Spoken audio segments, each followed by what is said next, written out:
أعوذ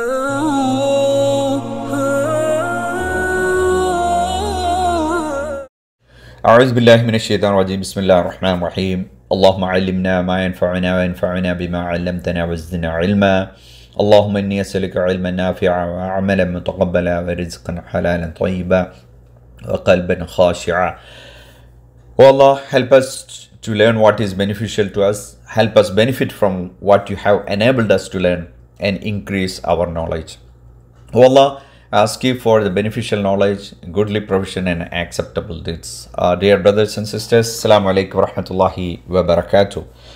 We know for sure that death is going to come. No matter who we are, what age we are, what condition we are, what health condition we are, what position we are, where we are, whether in a secured place or not, it doesn't matter. The death will definitely come. Allah says in the Surah Nisa, أَيْنَمَا تَكُونُوا يُدْرِكُّمُ الْمَوْتُ وَلَوْ كُنْتُمْ فِي بُرُوجٍ مُشَيَّدَةٍ. Wherever you may be, the death will overtake you, even if you should be within the towers of lofty construction. We don't know when it is going to happen and how, but we know for sure it will happen anytime. There is nothing we can do to prevent it, but we can do some planning and preparation based on the teachings of our, book Quran, teachings of our Prophet, and the lessons and situations we learned so far in our life, and the experiences the others have. There are two hadiths I would like to bring your attention. Prophet sallallahu alaihi wasallam said, when the time would draw close to the last hour, the knowledge would be snatched away and there is going to be a bloodshed, increased bloodshed, so that we can see now what is happening nowadays. Another hadith, Prophet sallallahu alaihi wasallam says, seeking knowledge is a duty upon every Muslim, and he who possesses knowledge to those who do not deserve it, it is like one who puts a necklace of jewels, pearls and gold around the neck of a swine. Another hadith, Prophet sallallahu alaihi wasallam said, O Abu Huraira, learn about the inheritance and teach it, for it is half of knowledge, but it will be forgotten. This is the first thing that will be taken away from my nation. So from this hadith, we can understand that the last day, when we are closer to the last hour, the knowledge is gonna snatch it away, and the first knowledge that's going to go away, that's the knowledge of the inheritance. So one of the very important preparation we have to make is writing our last will or wasiyah. I have prepared a wonderful presentation to explain to you the importance of last will and consequences of not having a will. It's roughly about 45 slides. I will try to explain as much I can within the available time frame, inshallah. First of all, I want to be clear on your expectations and my intentions. I am not a religious scholar, so don't expect me any suggestions, recommendations on rulings. I'm not a lawyer. I'm not here to give any legal advice. My intention is just to raise the awareness and make you aware the will is a very serious document you have to prepare. Okay, in today's topic there is important terminology, an introduction to the will, wasiyah, importance of will according to the Quran and Sunnah, importance of will from general point, consequences of not having a will, Sharia inheritance rule, certain things to know before you start writing a will, and do's and don'ts, how to write a will, some sample, too expensive will, whether it's required or not, letter of inclusion, very important document, guardianship of the children, whether it's minor children or minors or special needs, how and where to keep the will, awareness to the community, and some experiences so far, and there is some question and answer session at the end. Some important terminology. a testator or a musi, the person who makes the will is called a musi or a testator. And testate, he died leaving a will. So a person who died with a will, that's called a testate. Intestate, it's opposite, like if the person condition where a person died without a will. Beneficiary, someone named in a legal document to inherit the money or other property. Bequeath, to leave property at one's death. Another word, it's give. Bequest, bequest is a provision in a will that leaves a property to someone. And codicil, if you wish to make any changes to your will, and adding or changing anything, so that's process is called codicil. This amendment keeps the original will in place but adds or changes sometimes. So we'll talk about how to make changes to the will. Heirs, someone who inherits the property under the state law. If there is no valid will, it's called heirs. An executor, person or persons responsible for carrying out the directions in the will. When we write the will, we have to find some executors. They are the one execute the will. Probate is the legal proceedings to administer the distribution of the property when it has been determined by the person has died with a valid will. Then with a valid will, that's go to the probate. In the state succession, without a valid will at the time of one's death, all the personal property, real estate property and the bank account will be subject to an intestate succession, which is governed by the law of the state one live in that time of his or her death. Intestacy law, intestacy distribution starts with the spouse, children, parents and siblings, etc. So it go according to the intestacy law. It won't go according to Sharia or any law. You know, they all divided accordingly by the law. Holographic will, which is a handwritten, 100% handwritten will, whether it's valid or not, we will talk about that. Attested will, whether it's a self-attested will, pretty much most of the state they accept the attested, whether you don't need a notary attested. Some states are required, but you can check with your state. These are some of the terminology, and we will talk about when we are on different slides.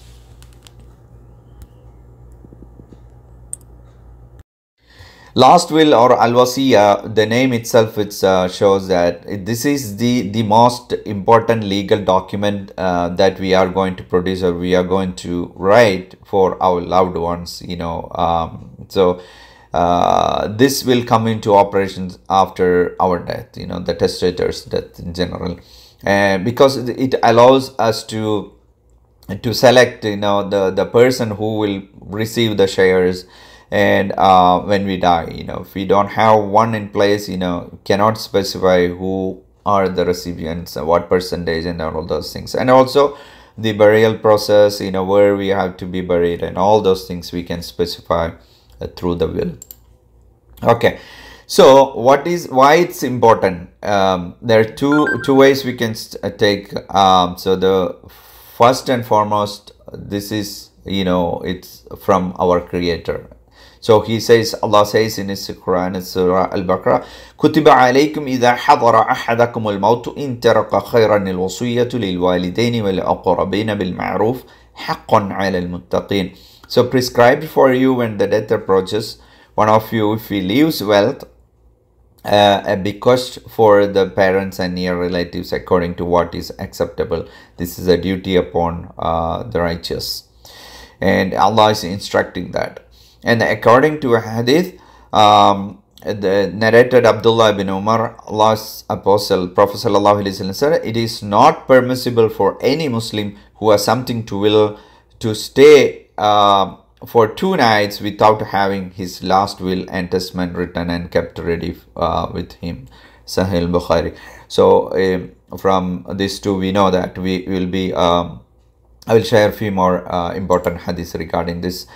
And a man may do good deeds for 70 years, but if he acts unjustly when he leaves his last testament, the wickedness of his deed will be sealed upon him, and he will be entered into the hellfire. If, on the other hand, a man acts wickedly for 70 years, but is just in his last will and testament, and the goodness of his deed will be sealed upon him, and he will enter the garden. So, whether we live 70 or 100 years with all the good deeds and leave something at the end, very important document, we make some mistakes or we did not even write it. So, and na'uzubillah, we don't want to make that situation. Another important hadith narrated Abu Huraira. A man asked Prophet sallallahu alaihi wasallam, "O Prophet of Allah, what kind of charity is the best?" He sallallahu alaihi wasallam replied, "To give in charity when you are healthy and greedy, hoping to be wealthy and afraid of becoming poor. Don't delay giving the charity till the time when you are on the deathbed. When you say, give so much to so and so, so much to so and so, and that time the property is not yours, but it belongs to so and so. That is, it will go to the inheritors." And another important hadith, a part of the hadith, our beloved Prophet said, "It is better for you to leave your inheritors wealthy than to leave them poor, begging others. And whether you spend for Allah's sake will be considered as a charitable deed, even the handful of food you put in your wife's mouth.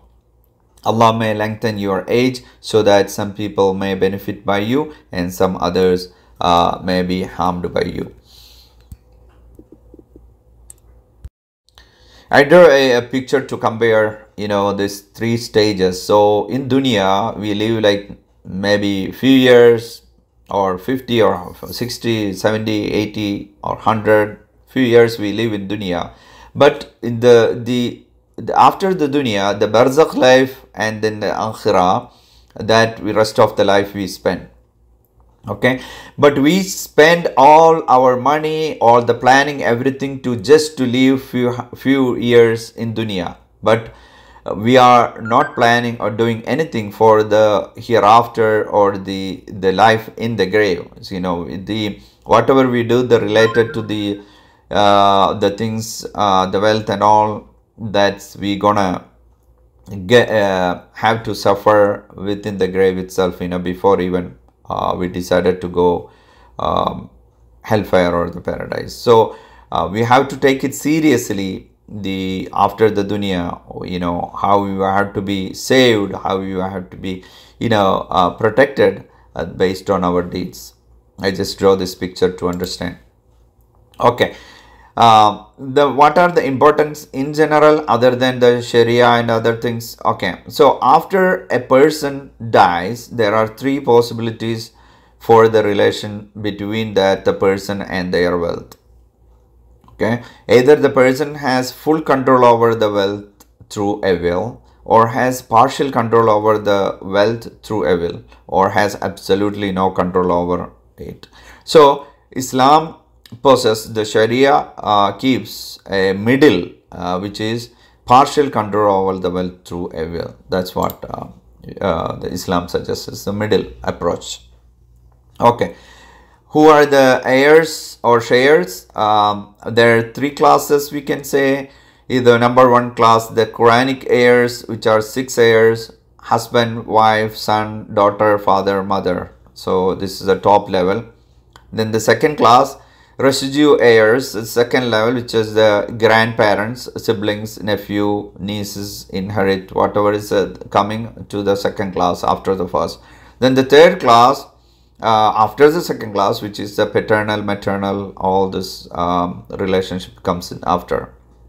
Okay, so there are two things I want to remind you. Okay, so through the will we can specify 1/3 option. If we don't have the will, and then it's 100%, whatever we left after our death, and which is 100% going to be inherited to the others, to the heirs.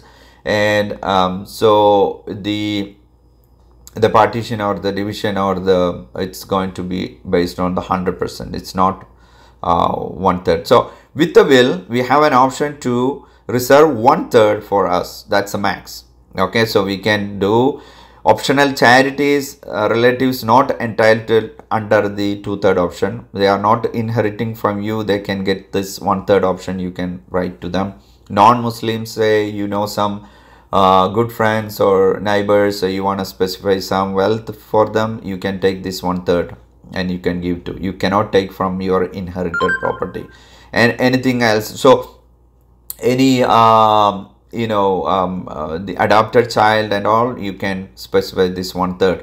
You cannot give inherited property to the adopted child. But if you don't have a will, and then the government, according to the government, they take all the children in the same way. They don't consider adopted or the biological children in different ways. It's all take in one shot, and then 100% it's divided. We'll talk more on that. So again, another screen just to show you, out of 100%, if you just have a son and daughter and wife, and you get the 1/8 will be given to the wife, and then the rest is 2% gets the son, and the half of the son it's getting to the daughter. So that's based on the 100%. If we specify 1/3 option, the 1/3 is your reserve, and then the 2/3 is divided according to the Sharia. Okay, and then this in this slide you can see the very important ayah from Surah Nisa, number 11, 12 and 176, which is specifying the complete inheritance law. Allah specified in 3 ayah, not the entire Quran. We may think such a complicated inheritance law. People written books and books that may be coming out of the half of the Quran or few pages of the Quran. No, it is coming out of the only 3 ayah that from Surah Nisa. That's giving all the details, like who is getting what and all the details about the inheritance law. Alhamdulillah, we are blessed with the religion which is giving us the directions and the instructions on the inheritance, law of inheritance. No other religion is giving such a detail about instructions about inheritance, law of inheritance. In this slide, I'm again giving why the will is important from a general standpoint. If we die without making a will, we are said to have we died intestate, and our estate will be distributed according to the laws of the intestacy of the country and the state where we live. So and what is a probate? So after we die, if we have a will, then it will go to the probate. If we don't have the trust account, if you have the trust account, we can bypass that, the probate. Executor is authorized to administer the decedent's estates according to the will, and if no will, administrative proceedings, representative is appointed to administer the estate according to the intestate statutes. Importance of the will: you can specify how and where you want to be buried, and your actual funeral process, Muslim cemetery where you want to be, and all those things you can specify. You must be buried according to the laws of the Islam. You can specify anything, like who can see your body, where to, everything you can specify in there. No postmortem, no cremation, no casket, no autopsy unless legally required, embalming, aerial or cavity. So this is very important, brothers and sisters. You have to understand that our body should not be broken pieces and pieces, because by default, if we die in an accident or anything, it is going through the postmortem process, right? So that it's a horrible process, it's going to be making pieces and pieces like that. So we can prevent that having a will. If we are written a will and write there, no matter what, don't need to do any postmortem unless it's a legal thing, like if killing or some suicide, things like that, maybe it has to go through the legal proceedings. Otherwise, you can specify that. And also, if you, this is a point I want to remind you, maybe I will give that the end of it. If you don't have a will, your husband died or your wife died or your children die, you can talk to the hospital authority or the legal authority not to do the postmortem. If it is a normal death, like an accident death, something happened and it's a clear accident, and there is not going to be a legal complications, you can specify, you can discuss with the hospital authority, say that because of the religious reason, you don't want to do the postmortem of your child or your wife or your husband, and then maybe they ask some signature or something, you can give the signature. If someone there is to an authority to say, like the imam or someone, you can address that also possible. I had a situation that I saved one the brother who passed away, and then we discussed with the hospital authority, and they did not do the postmortem, they released the body. We'll discuss more at the end. And proper washing and shrouding before the burial, you can specify that as well. Release the body from the hospital faster. If you have a will, the body will be released much faster than without having a will. And also you can specify that your body should be buried wherever you die. You don't want to be carried to overseas, which is too expensive. Not only that, it will delay, and we should not be doing that. We have to follow what our prophet taught, what our religion is according to the religious teachings, right? So we should be burying immediately wherever we died, and you have to specify that in the will. Also, you can write to your parents or siblings abroad and tell them that you will be buried wherever you die. Don't expect the body to be carried over. Another slide, it's consequences of not having a will. No control what happens to your estate after your death. See, if having a will, you have some control over your wealth, who is getting what. If you don't have a will, you have no control. Whatever it does, that's how it is, right? No option to choose your choice of executor. No option to choose guardians for your minor children. See, if the executor is very important. Otherwise, if you don't have a will, the court will assign someone to execute, and all the expenses be taken from there. And you can specify your minor children.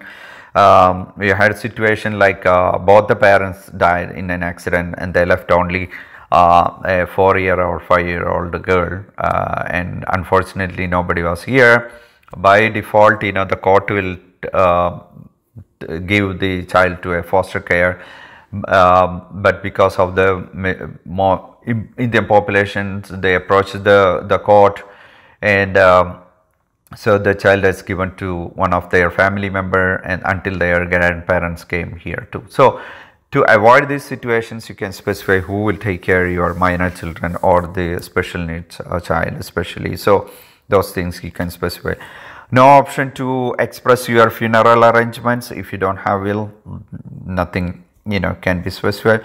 No 1/3 option to, because for a friend or relative or charity. If with a 1/3 option with a will, you can specify 1/3 option that can be given to any charity. May not follow Sharia law. This is coming, the will is purely you are going through the Sharia law, so you cannot specify without having a will. There may be tax on inheritance property. Some states it's a bigger tax on inheritance property, so you can avoid that. Heavy charges on court assigned executor, I already said. Difficult to administer the estates. Both biological child and adopted child will inherit the same. I told you already, if you don't have will, the state will decide to split the wealth to equally to all. Family dispute, too much donation, executor, etc. So if you have will, there is no arguments. If you don't have will, maybe there is a chance to have, if you are a wealthy person, some dispute. Reminder of the death and plan for it. See, moreover, like when we write the will, we will feel like we are about to die or things like that. So it's a feeling with preparation, right? Making family avoid, if you have a will, and then stress-free environment for the family, because you already specified everything. And another one consequences of not having a will, it's intestacy and dependencies, no will and both the parties are die, and then no instructions on who they want to become the guardians of their children. If both the parents die, what will do? Children are minor, they in need of the parental care. Probate court must step in and choose a guardian on the children on behalf. The court will consider who, if anyone, is able to care for the children, and in doing so consider what is in the best interest of those children.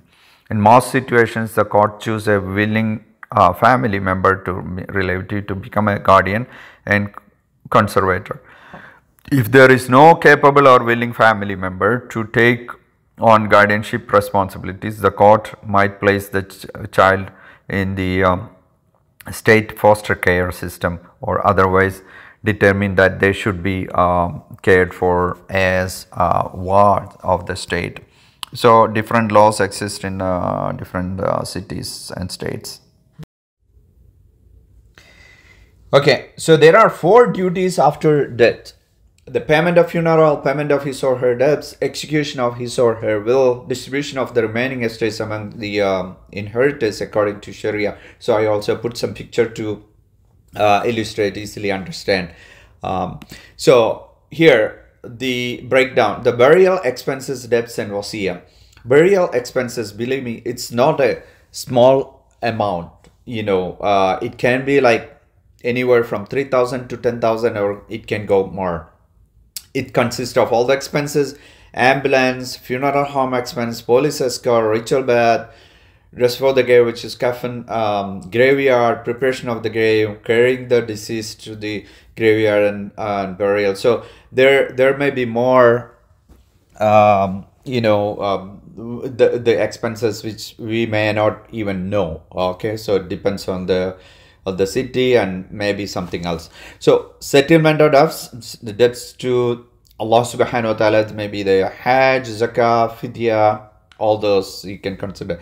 Debts to humans, financial institutions, like example, the financial claim, loan, rent, or you borrowed from someone, and all those expenses and remaining. And then the execution of the wasiya. So the wasiya must be valid, not exceeding the 1/3 of the estate. So if you have that 1/3 option, then you can take out all this from there, and then the remaining estates and the wealth will be partitioned according to the will. Okay, so invalidation of wasiya. What are the things can invalidate the wasiya? So the testator become a person of unsound mind and dies in that state. And of that state, it is not valid. The beneficiary predeceases the testator.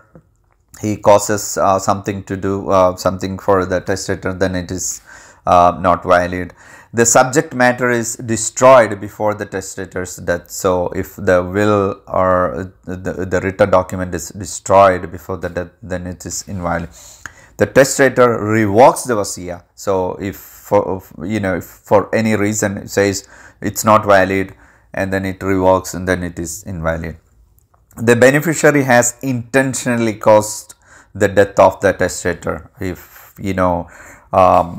anything do the testator killing or harming and something, then the beneficiaries are not valid, because they are harming the testator. So then the wasiya is invalid.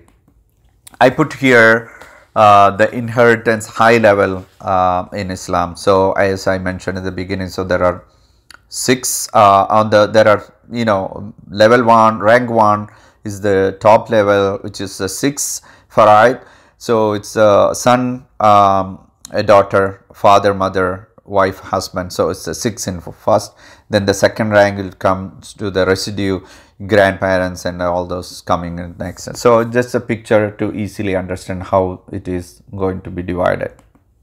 Okay, what you need before writing the will. So okay, now we decide, okay, I want to write the will. So what are the things we need? First and foremost, so it's very important to find out at least 4 executors in your mind. Who are they? The friends or relatives, and then at least find 4, talk to them, get their willingness, and before even start thinking about the will. Decide what property to include in the will. What are your properties? Find out that, list out, and then you need that list. All assets and all debts. So what are your assets and what are your debts? All you need that in that list. Decide who will inherit your property. You need to find out who are your heirs. Your daughter, son, children, grandchildren, father, mother, all those who all you have, you want to include them. So you need to find out, keep in your mind. All beneficiaries, the same thing. Choose a guardian for your children. So you need to find 2 to 3 or 4 guardians for your children, and also for if you have a special needs, you have to find the same way. Choose someone to manage children's property. So you have to find someone to manage your children's property, or you need to start a trust account for them, and so then it will be easy. Make your will and sign your will in front of the witness. You need to get few witness and then sign the will and store in your will safely. In one thing you need to remember, that I will talk in the next slide, so okay, so I put some do's and don'ts. Okay, here I put together some do's and don'ts.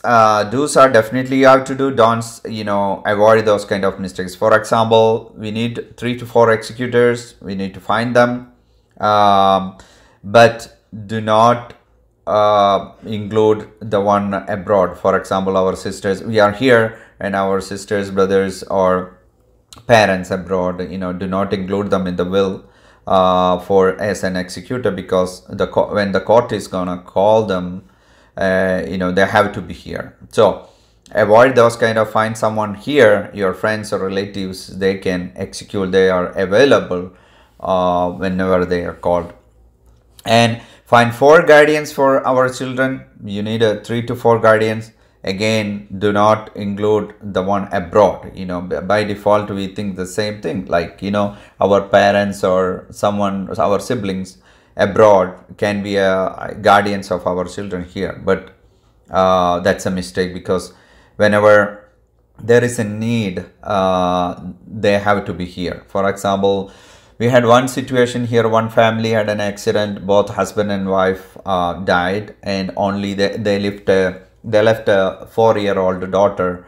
So who will be the guardian of?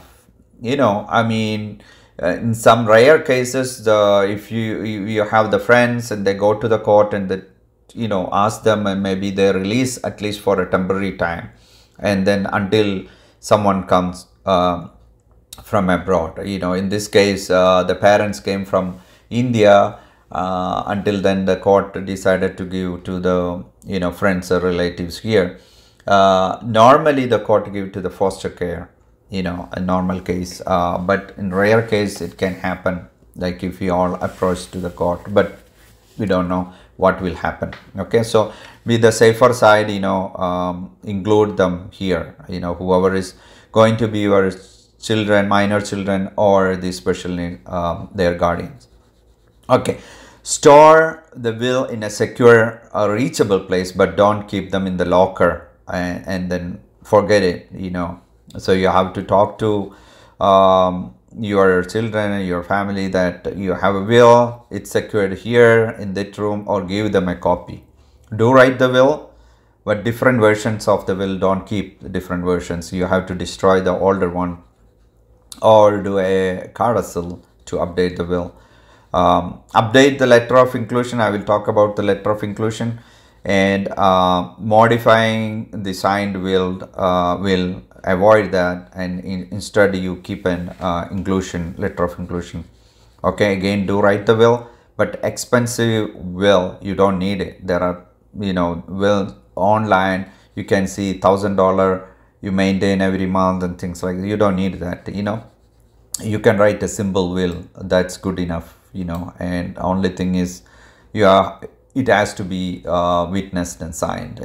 Okay, So I also have some examples here, like there are so many online will free downloadable versions available. As long as you can use that, you can do that. Islamic will, there are some options to more options you can list in there, where to bury, whom to, and all those things you can include in the Islamic will. Okay, this is some template I put here for you to review what are the things you can see in the immediate family, article 1, article 2, article 3, executors, and then arbitration, and article 4.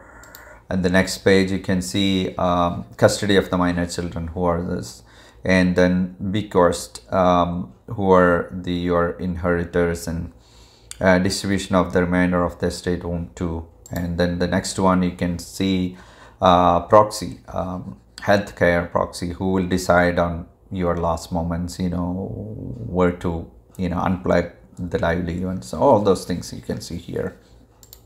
Okay, letter of instructions. This is very, very important information for you. A letter of instruction is an informal document that benefits both you and your survivors by providing the specific detailed information necessary for making your funeral arrangements and settling your affairs according to your wishes. It should not, however, shouldn't be regarded as a substitute for your will, but rather as a supplement to your will. Like all estate planning documents, it should be reviewed and updated periodically. So in the will, you cannot put so many things, right? You have seen that few things, your executors, your inheritors, your wealth, and those things. But in the letter of inclusion, you can instructions, you can put more detailed instructions. I will show you some examples here. So here is an example of a letter of instructions. So you can put first thing to do, all this, notify the following relatives if something happens. So you can list all this, and for care of the pets, for care of your children, you can list all those things here. It's a very self-explanatory. And letter of instructions, what to include.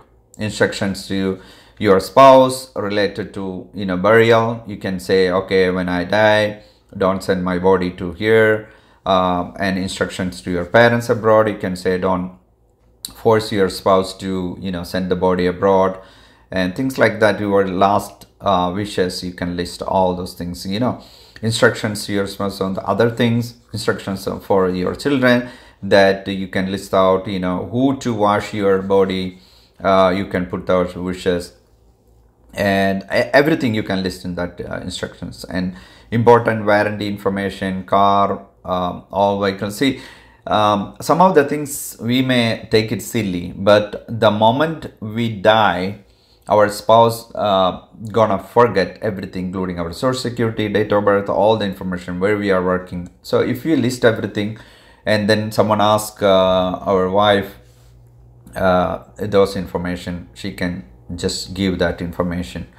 Utility bills, phone, gas, water, all the information you can see here. I'm not gonna read it, so you can read it. So this information, see here, I put the letter of instruction. My name, currently reside at address, city, hereby adding the following lines to my existing will. Letter of instructions to be attached to my last will. And then you can say, I currently residing at the address, city, state, hereby adding the following lines to my existing will. So you can include all this. Section 1, my current assets. Section 2, my current debts. Section 3, my current accounts. You can see here, I'm not gonna read everything, but this is a wonderful way we can put more information. You don't get this information from anywhere, but I'm giving you based on my research, and so you can include all this. You can always consult with a lawyer, whoever is a subject matter expert. Okay, and the way you can, how to organize or arrange the documents, you can have some colorful folders, and you can put your will, employer information, insurance, home related accounts, all this like this. And then in your will you can put the original and copy letter of inclusion, you can put there. Accounts, all your account, bank account, name of the bank, type of account, online stock, bond, all the information. And the employer, your employer details, your managers or your previous employer information. These are needed for your children or for your spouse, because right now we may be filling those information, but when we gone, and who is going to give all those information? So home related, home address, past home address, mortgage details, home warranty, other information. Insurance, your health insurance, dental copy, all the things you can include in here. And travel related, your passport details, OCR related, last traveled on countries, who are the travel agency used, and things like that. This all information we may think is why we need, but it is, believe me, it's going to be very useful. Where to store the will? Do not put in the bank locker. It has to be available immediately. Make 3-4 copies and give it to executors. Others, discuss about, let your children also know who has what. Okay, request for okay, I have a humble request to all of you, including myself. Please be in touch with your local masjid and learn the funeral process. It's not a simple thing, but you have to learn. You have to teach your children, you have to teach your friends, because they are the one taking care of your body. Learn the ghusl, washing and shrouding. It's a lengthy several steps, but you have to learn that. You have to know how to do that. Also teach your children and the spouse. Write a will or plan to write a will. List out all the required components. Involve in community activities, be beneficial to others, get involved in the masjid activities, support the way you can, stay away from all the fitna, prepare to leave this world at any time. And also I put together these slides. Alhamdulillah, I put a lot of efforts to benefit myself and to others, for the community. So please make use of it, and to use for your community the way you can. Please do so. Feel free to do so. Also, I listed some links here. You can get some documents and some practice easily. You can find out those in that link, and you can explore. There are a lot of information. Thank you very much, and I hope you take writing a will. It's a serious, very serious matter, and please prepare to do that. And if any information I said it's anything wrong, please forgive me, and if it is beneficial, please include me in your dua. May Allah give us the tawfiq to understand His deen in a proper way, to implement it and to educate others, and so be beneficial to the community. Jazakumullah khairan. Assalamu alaikum wa rahmatullahi wa barakatuh.